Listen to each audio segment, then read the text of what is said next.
where our local voices are heard and we're shaping our community and shaping our nation. My name is Portia.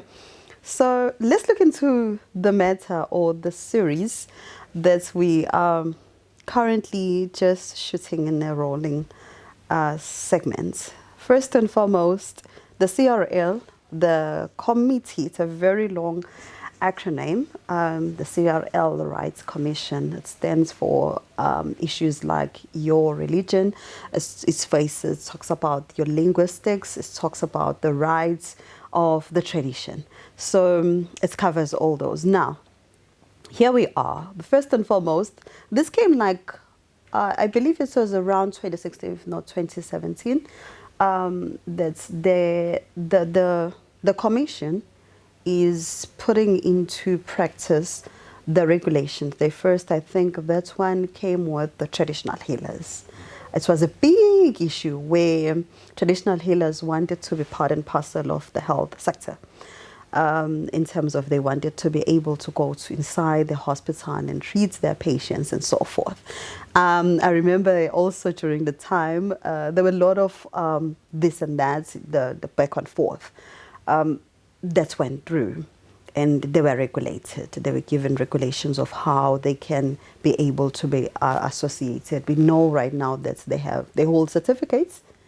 If you want to practice your medicine in traditional manner, you need to hold a certificate and you need to be recognized by the health department. It's been a huge issue. Now, recently they came out a very interesting and intriguing time where we saw the church. When we talk about the church, or we say the church, we talk about the entire congregation of Christianity.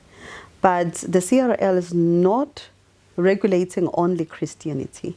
It's regulating the entire religious sector.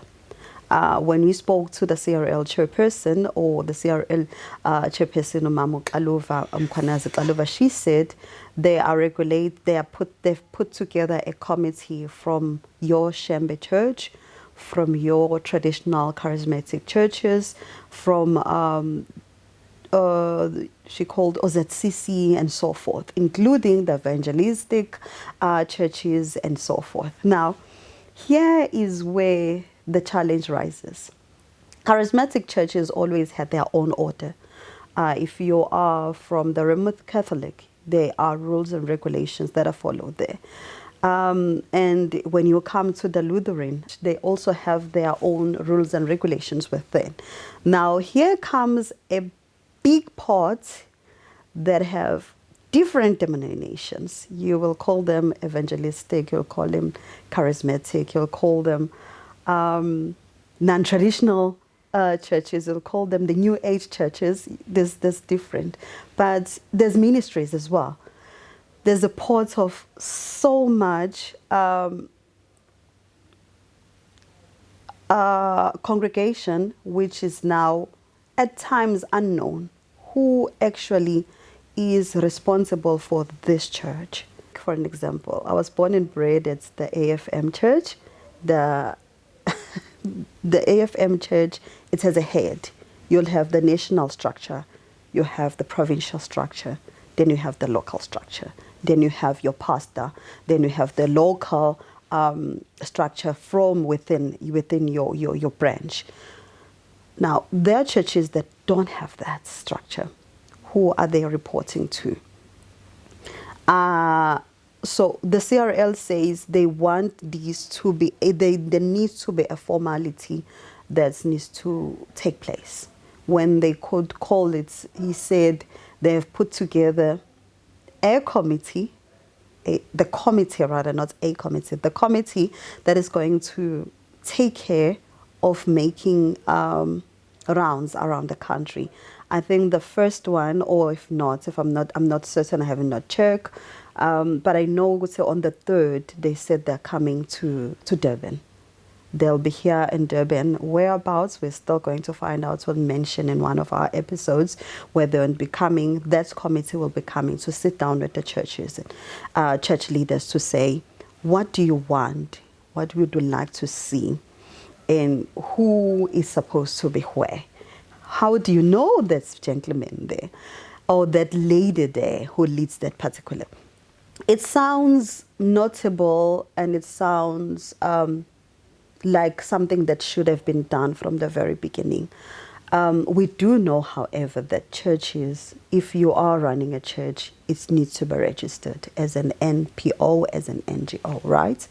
So where does the balance stand? For me, as a journalist and as a person who's looking this in both sides. So when you are registered, I believe it falls under social development. When you speak about the issue of religion, we have seen people beheaded in some countries.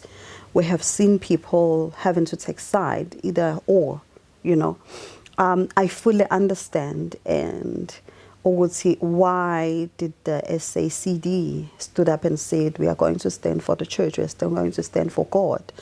To say that if you are going to regulate us, how are you going to regulate a calling? Because being a pastor or being a religious leader is mainly not a career, it's a calling. God calls you and tells you, would say, I want you to go out there and reach my sheep, bring them back into the cross, or whatever it's called, for the lack of a better word. Now, if you're going to say you are going to regulate me, when I say God has spoken to me and said, because I'm Portia and I'm a communicator, I want to put together engagements with the community, but we speak about the religion or we speak about the word of God. And if you're going to say maybe you aren't allowed to actually talk about this, or you're not allowed to say such, I'll make another typical example, Mr. B, that came from these, is the fact that years back in schools, assembly was shut down.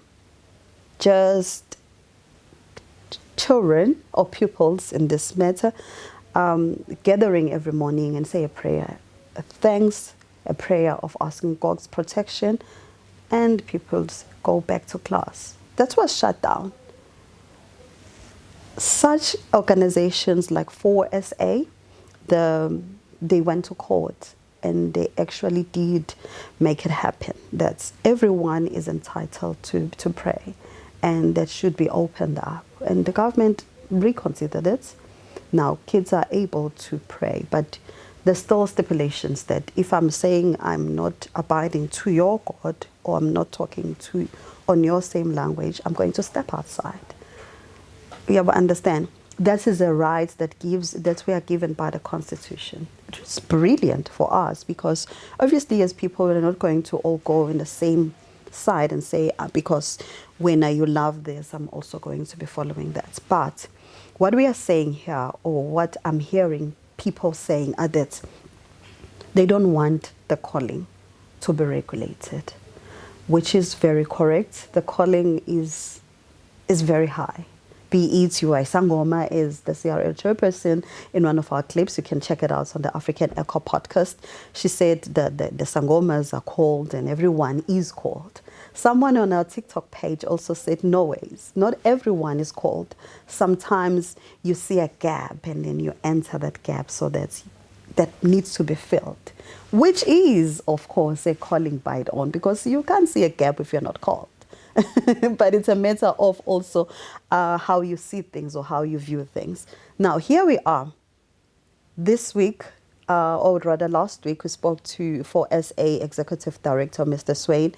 He says, Portia, we are not going to want to be regulated, because after we've seen other countries, he made an example of Rwanda, and he said, because of those, we feel that we don't need to be regulated as the sector of religion in South Africa. That's also still people's rights. However, we need to still be accountable. We are not going to say all is well, it's kumbaya, the Christian fraternity is doing well and whatnot. There needs to be an accountability. There are churches or there are fellows who just congregate in the garage with no appropriate health regulations, with no appropriate accountability there. How many people are there? Who is leading?